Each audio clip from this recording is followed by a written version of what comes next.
वडिलोपार्जित सुरू असलेल्या वहिवाटीचा बंद केलेला रस्ता खुला करून मिळावा।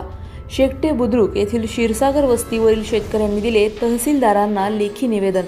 अन्यथा शेवगाव तहसील कार्यालयापुढे दिनांक 25 जुलै रोजी शेतकरी सहकुटुंब तसेच गुराढोरासह करणार आमरण उपोषण।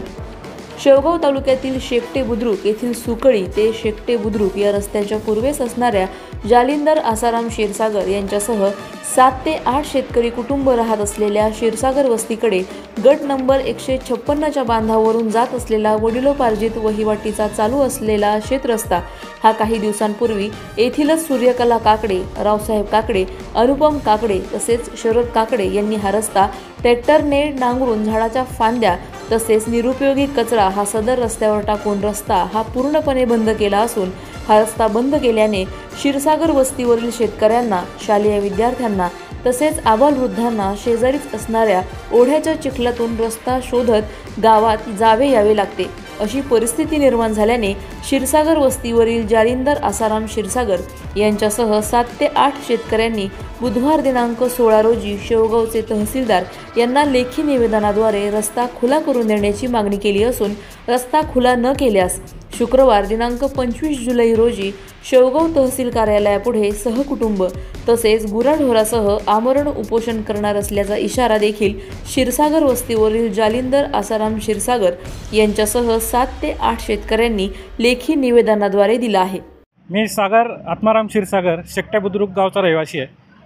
आमच्या शेताला जाणारा रस्ता जो वडिलोपार्जित होता, पूर्वज त्या रस्त्याने वापर करत होते, पण अचानक काही दिवसापूर्वी एका शेतकऱ्याने आडमुठेपणाची भूमिका घेऊन तिथे खड्डा खांदून तिथे आडवे गोष्टी तिथे टाकलेल्या आहेत।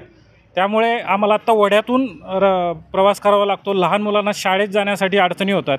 एखादा जर व्यक्ती आजारी पडली तर त्याला पाणी असेल तर पाटकुळी नेण्याशिवाय पर्याय राहणार नाही, कारण तिथे बैलगाडीसुद्धा त्याच्या क्षेत्रातनं जाता येणार नाही। ओढा तर हा पावसाळ्यात बंदच असणार आहे। त्यामुळे प्रशासनाने या गोष्टीकडे गांभीर्याने बघून आमचा कोणीही क्षीरसागर परिवारापैकी कोणीही पावसाच्या पाण्याने वाहून जाऊ नये इथपर्यंतची वाट पाहावी नाही अशी आमची मनापासून इच्छा आहे।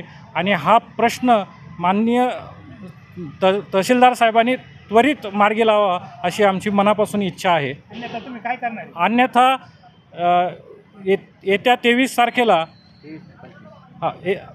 अन्यथा येत्या 25 तारखेला तहसील कार्यालयामध्ये थोड्या वेगळ्याच पद्धतीच्या आंदोलनाने आम्ही सुरुवात करून जोपर्यंत आमचा रस्ता होत नाही तोपर्यंत आंदोलन स्थगित करणार नाही अशी यामार्फत मी सांगू शकतो। मी जालिंदर आसाराम क्षीरसागर राहणार शेकटे बुद्रुक। आमचा रस्ता वडिलोपार्जित रावसाहेब भगवान काकडे यांनी अडवला आहे। सध्या आम्ही ओढ्याने जात आहेत। ओढ्याला पाणी आल्यानंतर आम्हाला जाता येणार नाही। जर रस्ता प्रशासनाने काढून नाही दिला तर आम्ही आंदोलन करू। श्री क्षीरसागर पहिला रस्ता चांगला होता तो बुजविला। आता आम्हाला वड्यातून जावं लागतं। चिखल काटे पाऊस आल्यावर आम्हाला प्रॉब्लेम होतो। वड्यात पाणी असतं आणि आम्हाला आमची शाळा बुडते। मी धनश्री क्षीरसागर वस्ती इथून जायला खूप प्रॉब्लेम होतो आणि चिखल काटे पाणी असतं आणि आमची शाळा पण बुडती। पहिला रस्ता होता तिथून पण बंद केला लोकांनी। इसाक शेख, अहिल्यानगर, शेवगाव। अधिक माहितीसाठी स्टार इंडिया 1 न्यूज पाहत रहा। चॅनलला सबस्क्राइब करा आणि अशाच अपडेट्ससाठी बेल आयकॉन दाबा।